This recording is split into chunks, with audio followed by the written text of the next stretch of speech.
Hi, my name is Kimberly, and welcome to Kimberly's Sandbox. Back in 2015, I decided I was going to figure out a way to be able to liberate my life so that I could travel and feel like I was truly living. And after one hell of a year in 2020, 2021 came, and everything came together. Well, hello everybody. I hope you're all doing well. I am in Chaweng today, and I am actually here at Ozo Resort. It's kind of become my place to go when I want to do a day pass because it's only 200 baht to come here and enjoy the pool, and then they give me that 200 baht back and I use it towards food. So a really reasonable way to get out and about and enjoy this beautiful place. So as you can see, I am walking along Chaweng Beach, and I'm going to turn the camera around just so you can see what it's looking like right now these days.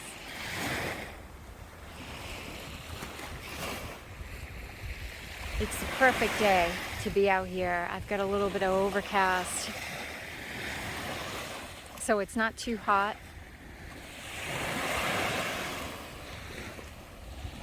Yeah, still getting some sun. So I figured I'd take you guys with me as I take a little walk along here and share some of this beautiful view with you. Dave is still in the States, and I'm anticipating him being back probably in about a month and a half or so. But I've been keeping myself busy. I'm doing my thing in the morning, taking care of some business things in the States, and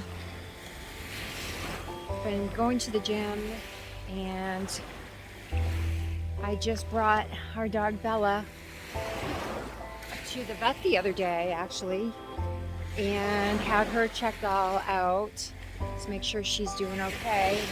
She's got some fatty growths, the lipomas, that are getting rather large, so they're going to remove those on October 8th. I think that's next Friday or the Friday after, I can't remember. But they're going to remove those growths, and they're going to take care of her teeth, clean her teeth up, and they're going to also clip her nails. So she's kind of one of those dogs. She's like the sweetest dog ever, but she has never really liked people messing with her feet. And she gets very afraid when I take her to the vet. So you can imagine, I mean, she's almost 40 kilos, or like 83 pounds or so, right? And she's just solid. And we were at the vet, and she's like trying to jump in my lap for protection, which I thought was hysterical. She did that a few times. But one thing I have to say about my experience with her at the vet, I was really surprised because in the US, when I brought her to get her rabies titer drawn and, you know, blood work and everything done, they actually had to sedate her to get that done and get that sample. And here at the vet here in Chaweng, there were 4 small people, Thai people. They were just tiny. I don't even think they were more than 100 pounds each. And they somehow subdued my dog, got her down on the ground, and got the blood sample. Right now.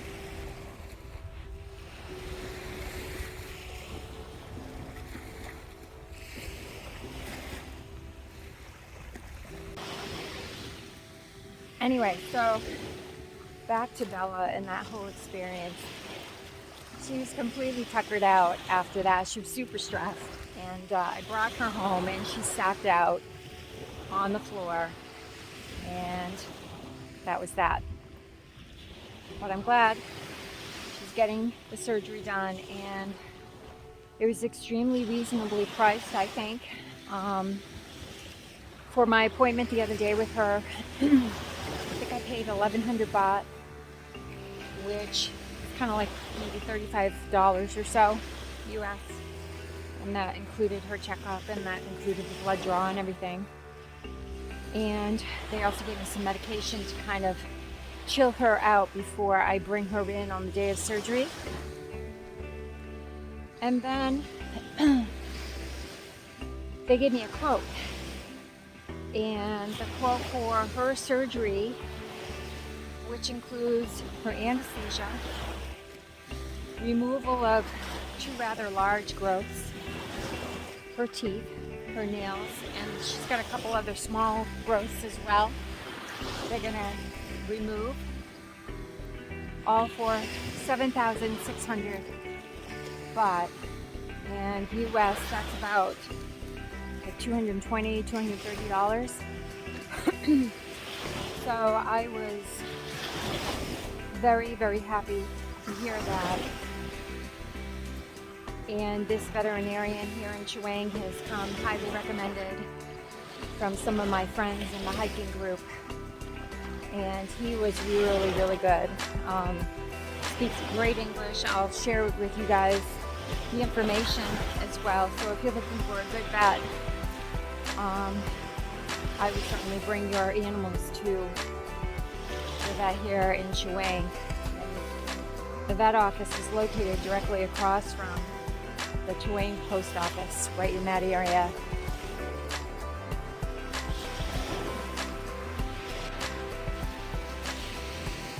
So a few other things I kind of want to share with you. I've lost a few pounds. Been working hard at the gym. So I do feel a little bit better about that. This past week has been rather stressful for me, though. I will say, I got a text message from my aunt to call my mother. She was really trying to get in touch with me, and at the time I was tied up, I didn't see that she was calling me. But I did end up calling her, and come to find out my brother is in the hospital. And I kind of wanted to talk about this because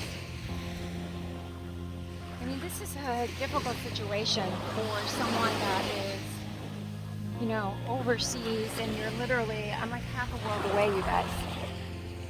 If I were to leave today, it'd probably take me, between just trying to figure out how to get everything in line, take the boat over back to the mainland, and then, I would have to go to Phuket, fly out of Phuket, and all the COVID tests and everything. It would probably take me like 30 hours to get it all straightened out, and it just wouldn't be easy if I had to leave because of family emergency. So, one thing you have to keep in mind when you do come overseas, stuff is going to happen.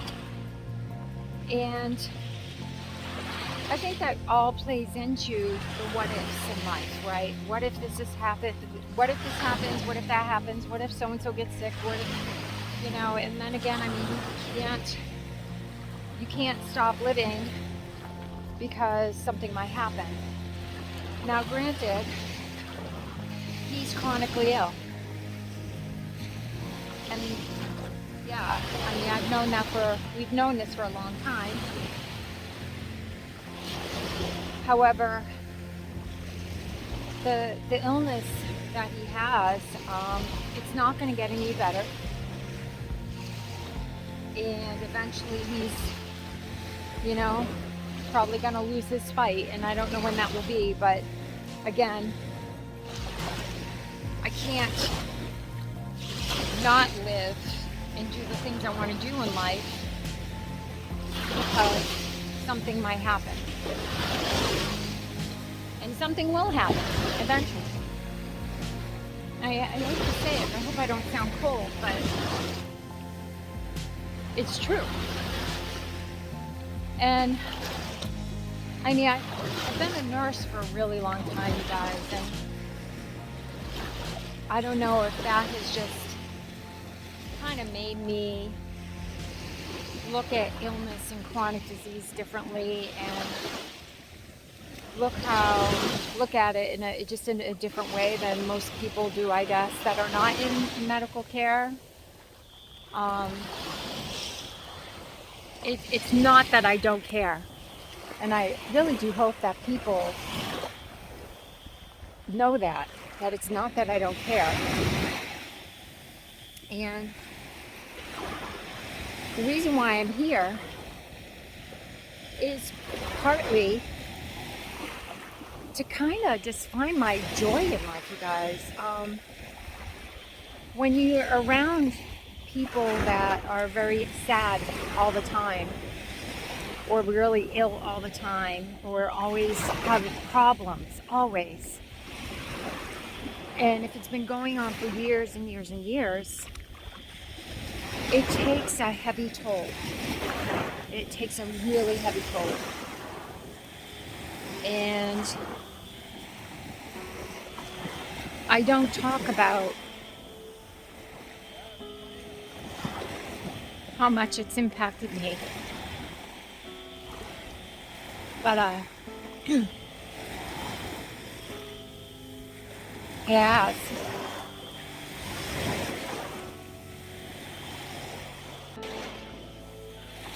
What you guys hear in the background, if you can hear that buzzing, I knew there was going to be a fire alarm check at Ozo, so I tried to time my coming down here to the beach with that, so I wasn't sitting there listening to it. But unfortunately now you have to listen to it. But kind of getting back to some of the stuff I'm dealing with, I can remember for really as long as I can remember, from the time I was a little girl, my mom was always unhappy, and I always felt partially responsible for that, or somehow it was my responsibility to make happiness in her life. And I didn't realize it until maybe about 20 years ago, that that's not my job, and that really no one has that power.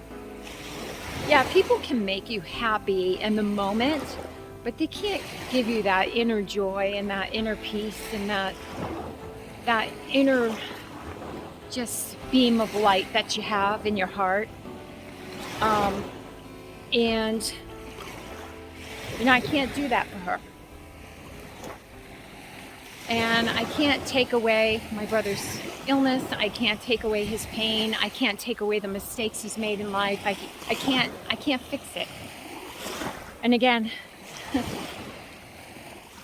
it's not my job to fix it. It's not. Again, I don't have that power. God above does, but not me. And again, I'm not, for the longest time, thinking that I was responsible. I am not responsible. So that's where I'm at, you guys. That's my thought process. And it was some of the driving force of why I came here to begin with. Because I just needed to feel like I was living or experiencing some happiness or something beautiful or something awesome in life. Because honestly, everything just kind of, I had my blessings, yes, I counted them every single day. But I was really struggling to find that inner joy. And I still do. And the other thing to think about too, if you come all the way, halfway around the world from the US, and you have problems, they're just going to follow you here. It's not like you're leaving them behind. And if you have any inner demons you're fighting in another country, you're going to bring those inner demons here with you. The thing is, make sure you get a handle on those inner demons,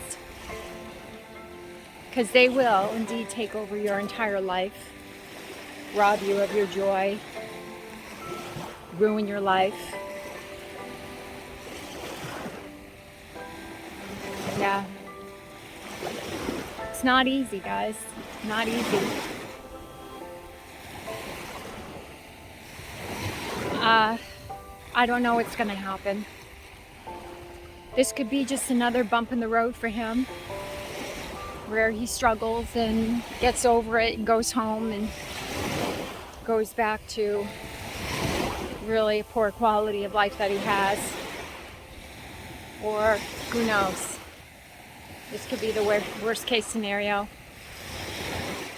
He's been vaccinated, thankfully. I think that's a good thing for sure. Because I've always said that a disease like COVID would do him in, since he's got so many comorbidities and this lung disease that it just would just wipe him out. I don't know, you guys.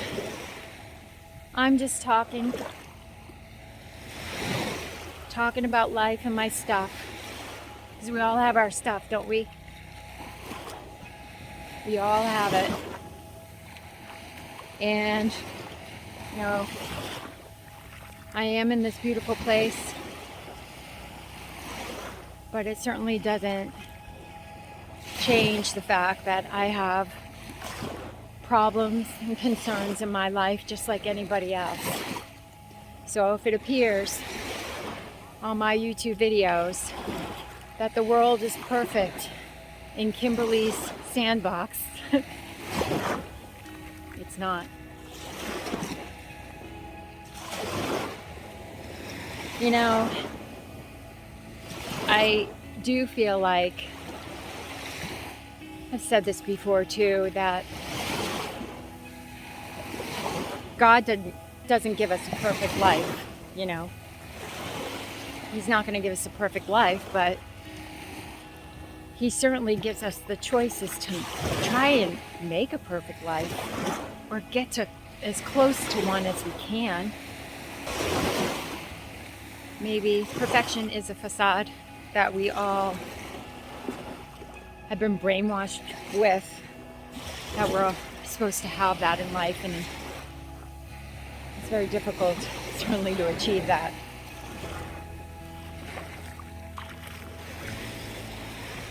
So, I'm walking this beach. It's beautiful here. And I'm thinking about my family,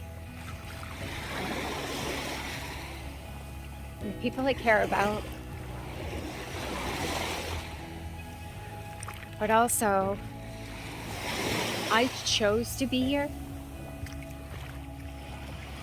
And I choose to stay here right now too, despite knowing things are crappy at home. And I hope that I don't sound selfish, but honestly, I mean, when I think back on my life,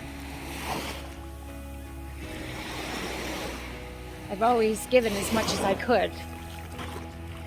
And now I'm just taking this time for me. And really, this is probably the first time in my life I've really, really, truly stepped back and done this for me.